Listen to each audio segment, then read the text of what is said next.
Poda b'sholem nafshi ki verabim hoimodi. Mes chers amis, donnons un peu de tzedaka et je explique le passage que je viens de citer comme prière. David Amelech dit Poda b'sholem nafshi. Dieu a libéré mon âme en paix. J'ai eu la délivrance en paix, puisque Kiberabim Hoyo Imodi, puisque la communauté, ils étaient autour de moi, par le srout de la communauté. Eh bien, par le srout de toute la communauté juive à travers le monde. Que tous nos otages, nous soyons tous délivrés avec Mashiach. Je le mentionne aujourd'hui, puisque aujourd'hui, le 10e jour du mois de Kislev, est la fête qu'on appelle Chag HaGeula, la fête de la délivrance du Mittel Rebbe. Hier, on a parlé de la vie du Mittel Rebbe. Et l'année après, je m'excuse, une année avant sa disparition, le 10e jour de Kislev, c'est là où il fut libéré de la prison. L'histoire est la suivante. Le Mittel Rebbe avait un chassid au nom de Pinchas Reitzes, qui n'a pas eu d'enfant. Et son seul héritier était un neveu. Mais lui, il était quelqu'un qui opposait le mouvement chassidique. Dans l'héritage, dans les différents objets qu'il a reçus, qui sont tombés en sa possession, il a vu une lettre du Mittel Rebbe à son oncle Pinchas Reitzes. Le Mittel Rebbe lui demande qu'il fasse partie du comité qui est chargé de débourser, de distribuer les fonds pour la charité. Et la somme qui est citée dans cette lettre est une somme de 4000 roubles. Le neveu a montré cette lettre à un cousin du Mittel Rebbe, que malheureusement était une personne malfaisante. Et il a utilisé cette opportunité, cette information, pour tenter de recevoir du Mittel Rebbe de l'argent, en lui disant s'il ne va pas lui accorder sa demande, il va le rapporter aux autorités et dire qu'il fait des choses illégales. Qu'est-ce qu'il a fait? Le Mittel Rebbe lui a dit oublie, je ne te donne pas un rond, c'est l'argent de tzedaka, je n'ai pas le droit de te donner quoi que ce soit.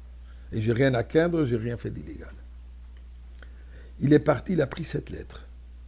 Il a changé là où il y avait marqué 4000 roubles, il a ajouté un 1 et un 0 avant, et maintenant c'est devenu 104 000 roubles. Une fortune à cette époque.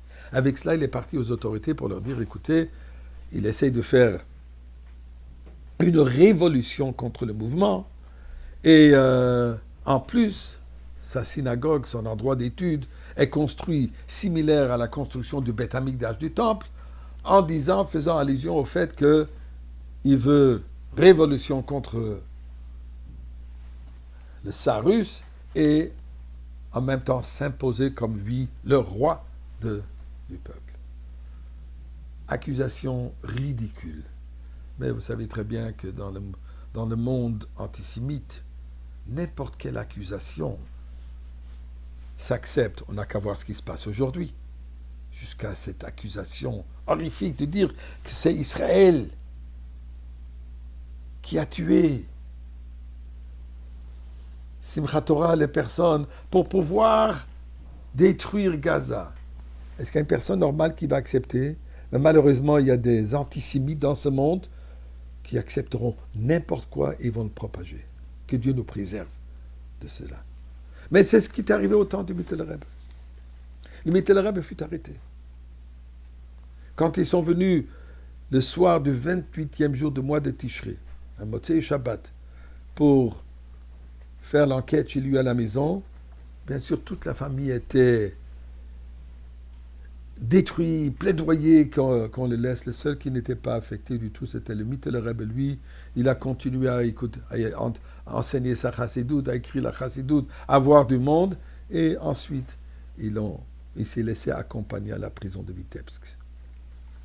Le médecin du Mittel Rebbe a témoigné à la cour en disant que le Mittel Rebbe, sa vie dépend de la Torah. Sa vie dépend de spiritualité. Si on ne va pas lui donner l'occasion d'enseigner la chassidoute, si on ne va pas lui donner l'occasion de prier avec Minyan, il risque tout simplement mourir, puisque sa vie, elle est complètement imprégnée par la divinité. C'est ça ce qui lui rend vivant. Ils ont accepté. Ils l'ont laissé avoir tous les jours 3 Minyan pour les prières, ainsi qu'ils l'ont laissé écrire et enseigner la chassidoute à plusieurs personnes.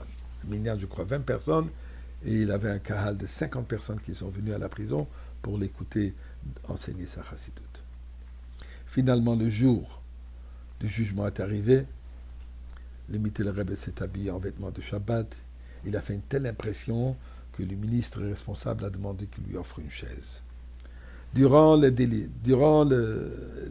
discussions à la cour, Lippmann, qui était celui qui a orchestré toute cette accusation, à un certain moment, il se tourne vers le Rebbe et lui dit « Rebbe !» Et là, le Mittel Rebbe dit « Écoutez, là, il m'appelle un révolutionnaire charlatan et maintenant il m'appelle Rebbe. » Le Mittel Rebbe fut complètement exonéré, libéré dans ce jour où il a dit le Tilim, pas de Besholem Nafshi, mon âme a été libérée.